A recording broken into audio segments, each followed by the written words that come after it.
Why is it that you charge different people different fees for carry-on bags? So overall, our job is to generate the most revenue we can so we can be profitable as an airline. Flying on your airlines is horrible. It's a terrible experience. Do you pay employees bounties on carry-on bags to identify them? We charge them an incentive. Okay, that's a yes. Can we just come back to this bounty issue, Mr. Schroeder, Mr. Klein? Because I have to say I didn't understand your answers. I thought you said to the chairman earlier that you did say in your opening statement that there was a lot of misinformation about this out there, Mr. Schroeder, and I thought you said, Mr. Klein, that you don't charge bounties. So can we just clear this up once and for all? We're all here, we're all under oath. So, Mr. Schroeder, let's start with you. Do you charge a bounty? Do you pay employees bounties on carry-on bags to identify them? Well, That's a yes or no. I wouldn't characterize it as a bounty. Do you charge them, do you pay your employees a fee? Do you incentivize them to go pick out bags from people getting on planes and kick them off the flight? Just yes or no? We charge them an incentive. Okay, that's a yes. Mr. Klein? We do not, Senator Hawley. You don't pay your employees to do that? We have previously, sir, but we actually suspended that on September 30th of this year. And now in order to be able to treat all of our guests fairly and equitably, we've actually just put more staff and supervisors out at the gate area. And they're the ones that are still making sure that everyone's treated fairly and equitably, which is the point behind these kinds of programs. But we have removed that program as of September 30th. Oh, interesting. So let's come back to you, though, Mr. Schroeder. So how much have you paid your gate agents to enforce your carry-on bag policy, to pick people out of the line like the chairman's video showed? I mean, you guys do appreciate that flying on your airlines is a disaster, don't you? I'm slightly amazed by the general attitude of all of you here. Flying on your airlines is horrible. It's a terrible experience. I mean, I say this as a father of 3 young children, but I can't tell you, nobody enjoys flying on your airlines. It's a disaster. You charge people fees that they know nothing about. You harass them to death. I'll never forget, Mr. Johnson, during COVID when an attendant on your airline threatened my wife because our then 5-year-old son, his mask had slipped. This is back when we all had to wear those ridiculous masks. His mask had slipped below his nose. This flight attendant came up to my wife and said if she didn't keep that mask over his nose at all points on this 4-hour flight, she would personally see that my wife was banned from flying. This has happened over and over to families. It's terrible. It's absolutely terrible. And your attitude here today seems to be, well, devil may care. There's nothing we can do about it. Well, I think we are going to do something about it. So how much have you paid people to pull out customers who are in line with a bag that's 2 centimeters too big, Mr. Schroeder?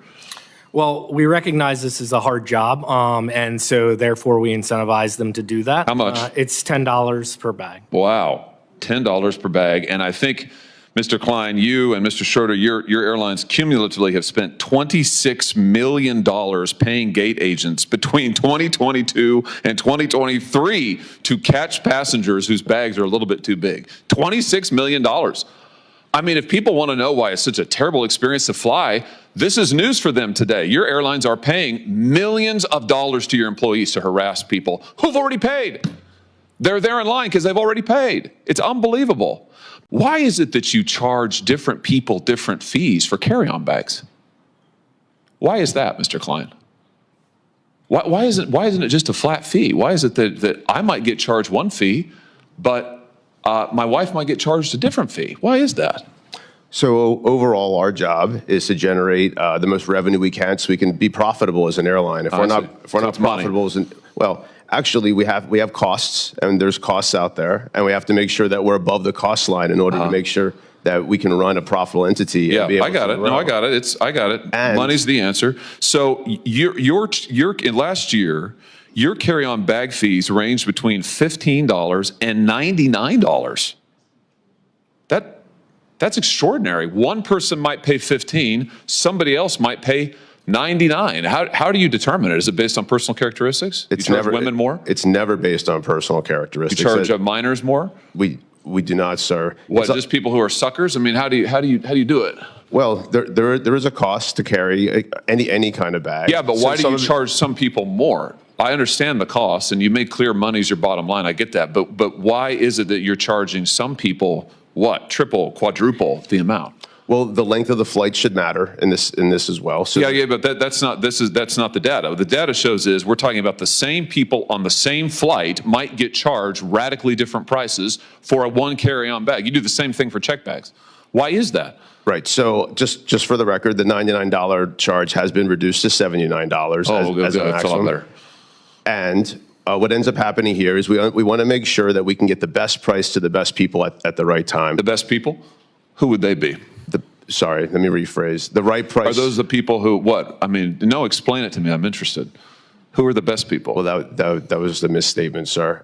What we're trying to do is get the right price at the right time. And what that also means is making sure that if someone's on a flight that's now filling up, and we have a lot of, as we talked about, unbundled pricing. And they get screwed? So like if you have the misfortune of having to book your flight at the end because maybe something's been canceled, then you're going to get screwed? Is that what you're telling me? You're not one of the best people. Are you referencing just fares I'm just responding to your testimony. I'm listening to you, and you just said as a flight's filling up, you're going to get charged more. Not always. Sometimes you'll get charged less. Exactly. Right. Sometimes. Right. But you'll never know, right? That's the beauty of it. It's like Russian roulette. Flying on the airline is, I would disagree, you have no sir. idea in the world. I would disagree. Wait, no idea. You just said it. It's very transparent. We'll have it. Listen, there'll be a transcript generated, transparent. and I'll send it to you with a bow on it. You can read your own testimony just now. You have no idea what the fee is going to be ever. Mr. Schroeder, what about you? Your airline charges, sometimes it's $0 for a bag checked. Sometimes it's $99 for a bag checked. On a first,